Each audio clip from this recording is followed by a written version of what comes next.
Good morning student. आज हम vibrational spectroscopy में फोर्स कांस्टेंट बल नियतांक क्या होता है उसके बारे में जानेंगे।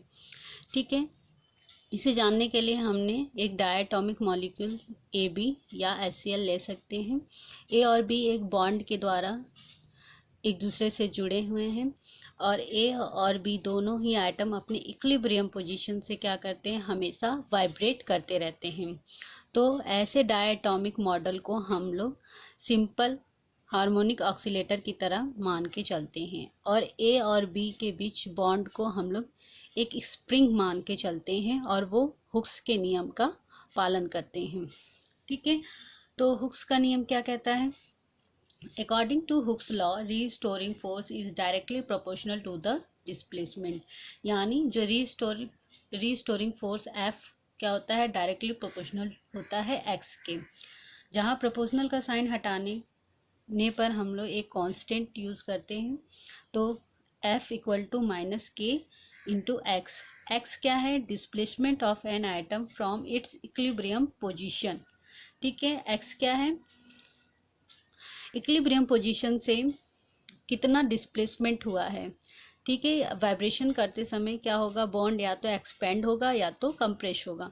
तो अपने इक्विलिब्रियम पोजीशन से कितना डिस्प्लेसमेंट होता है उसकी वैल्यू हम लोग एक्स लेते हैं। एफ क्या है यहाँ पे? रीस्टोरिंग फोर्स यानी प्रत्यानन बल। रीस्टोरिंग फोर्स क्या होता है? वो फोर्स या वो बल जो बॉन्ड को अपने इक्विलिब्रियम पोजीशन में लाने के लिए लगता है, उसे रीस्टोरिंग फोर्स कहते हैं। ये क्या है यहाँ पे? फोर्स कांस्टेंट या बल नियतांक है। डिटर्मिनेशन ऑफ फोर्स कांस्टेंट, बल नियतांक का निर्धारण। ठीक है, बल नियतांक का निर्धारण हम लोग वाइब्रेशनल फ्रिक्वेंसी को कैलकुलेट करके करते हैं। According to a classical mechanism, the vibrational frequency of a particle of mass m connected by a spring of force constant k is given by। ठीक है, क्लासिकल मैकेनिज्म के अनुसार कोई पार्टिकल अगर स्प्रिंग से जुड़ा है तो उसकी फ्रिक्वेंसी इसके बराबर होती है, mu equal to 1/2 under root के अपॉन एम, जहाँ के क्या है? फोर्स कांस्टेंट है और इसकी सीजीएस सिस्टम में यूनिट क्या होती है? डाइन पर सेंटीमीटर। लेकिन हम अगर डायटोमिक मॉलिक्यूल्स की बात करते हैं तो उसमें एटम के मासेस क्या होते हैं? m1 और m2 हैं और दोनों क्या करेंगे? अपने इक्विलिब्रियम पोजीशन से वाइब्रेट करते रहेंगे। तो हम लोग ऊपर के इक्वेशन में जो m है उसको रिप्लेस कर देते हैं म्यू से। म्यू क्या है यहाँ पे? रिड्यूस मास है। ठीक है, सम्मानित द्रव्यमान, तो जिसका वैल्यू होता है m1 into m2 upon m1 plus m2। According to wave mechanism, vibrational energy of diatomic molecule is expressed. ठीक है, तरंग वेव मैकेनिज्म के अनुसार वाइब्रेशनल एनर्जी, डायटोमिक मॉलिक्यूल की vibrational energy EV equal to होती है EV equal to V plus half h nu, जहाँ V क्या है? वाइब्रेशनल क्वांटम नंबर, जिसकी वैल्यू हम 0, 1, 2, 3 आदि रख सकते हैं। ठीक है, अब अगर मान के चलते हैं जो मॉलिक्यूल है वो एक एनर्जी लेवल से E1 से E2 वाइब्रेशनल एनर्जी लेवल में क्या होता है? ट्रांजिशन होता है, तो और उसका quantum number V1 and V2 है, तो उसकी एनर्जी क्या हो जाएगी?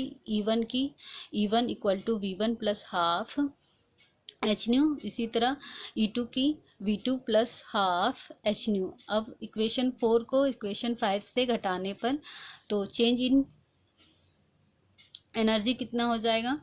चेंज इन वाइब्रेशनल एनर्जी कितनी हो जाएगी? Equal to del V into h nu. Putting the value of mu from equation 2 in equation, समीकरण 2 में से म्यू की वैल्यू समीकरण 6 में रखने पर del E equal to del V into H 1/2 under root के upon mu. According to selection rule of vibrational transition is, selection rule के अनुसार क्या होता है, वही ट्रांजिशन अलाउ होता है जिसमें वाइब्रेशनल क्वांटम नंबर में चेंज क्या हो, +-1 होता है। और यहाँ हम एब्जॉर्प्शन स्पेक्ट्रम की बात कर रहे हैं, तो change in vibrational quantum number क्या होगा, +1।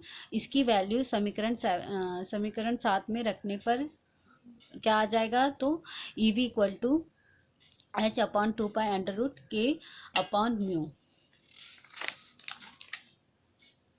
If the wave number of absorption IR radiation is mu बार।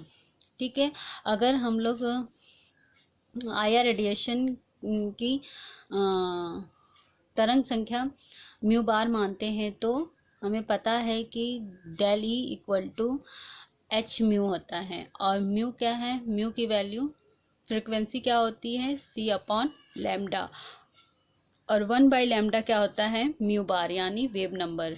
तो यहाँ से हम लोग एनर्जी को वेव नंबर में चेंज करने के लिए क्या करेंगे, h/c से hc से क्या कर देंगे, डिवाइड कर देंगे। तो dividing the equation 8 by hc we gate.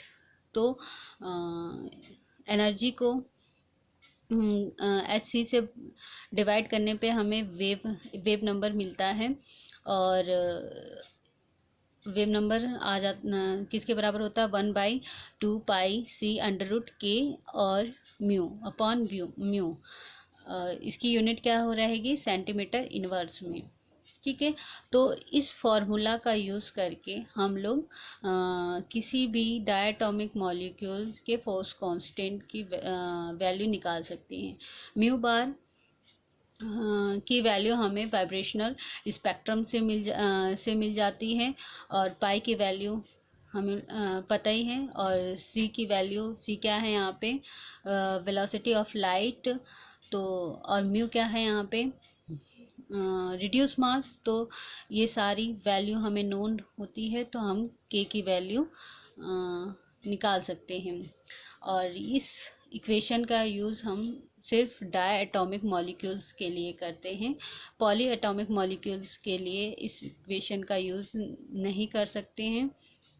और के फोर्स कांस्टेंट का यूज़ हम लोग किसी भी डाई एटॉमिक मॉलिक्यूल के बीच बनने वाले बंध की स्ट्रेंथ के बारे में बताता है। यानी अगर दो द्विप्रमाणिक अणु के बीच बनने वाला बंध स्ट्रांग होता है, तो के की वैल्यू भी अधिक होती है, और अगर डायटोमिक मॉलिक्यूल के बीच का बंध अगर कमज़ोर होता है, वीक होता है, तो के की वैल्यू भी कम होती है। ठीक है, तो फोर्स कांस्टेंट का यूज़ हम लोग किसी भी बॉन्ड के स्ट्रेंथ के बारे में जानकारी देता है। ठीक है, तो आज के लिए बस इतना ही। Thank you.